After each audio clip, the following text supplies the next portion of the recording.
Hi, you're watching Wall Street Confidential, and I'm talking with Jim Cramer. Jim, Yeah.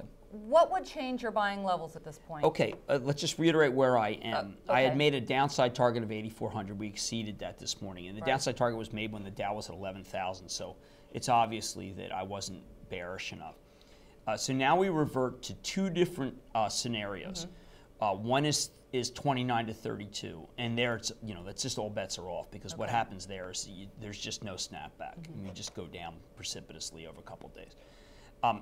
That is the issue of what happens with Morgan Stanley this weekend. And there's a lot going on with Morgan Stanley. We have right to now. have, if we do not get some closure of the situation of the bleeding financials, then you're going to run a risk of a 29 scenario. Now, let's say that you get closure on Morgan. In other words, the government accelerates when they can do the deal and the Japanese buy it. Unfortunately, the amount of money the Japanese are going to buy it, they can now own 60% of the company. But let's take more, let's say we can take Morgan off the table and we don't get a radical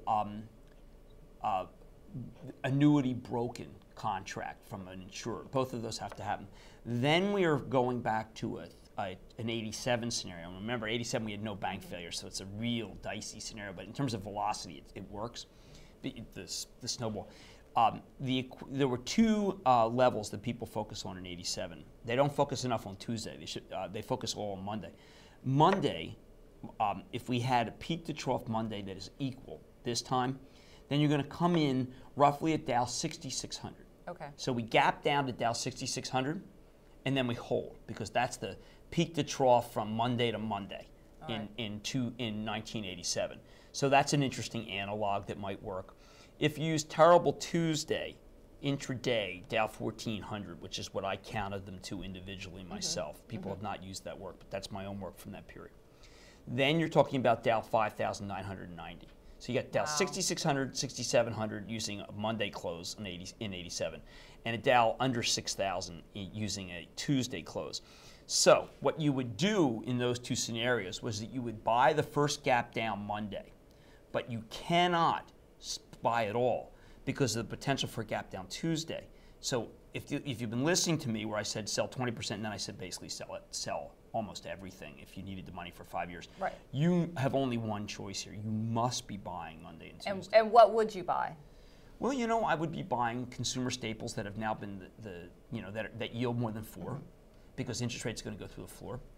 I would buy oil companies that are through the floor. We've now hit my downside oil target of 80. I don't want to redo that downside target yet, because there's still fundamental demand at that level. And you would be buying utilities that you knew people had to pay, Duke Energy. And then I think you'd be buying companies that do incredibly well in stress, Walmart. Walmart. Yeah. And I think you mentioned McDonald's too. McDonald's works too. Great. Because there, on my downside, you'd be at 47, 48 with a 4% yield.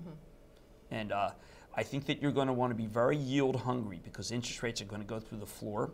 And the only yields that you're going to get that are safe are common stock yields, because a lot of corporate bonds might be under distress that we don't know about. Because what is a corporate bond other than debt?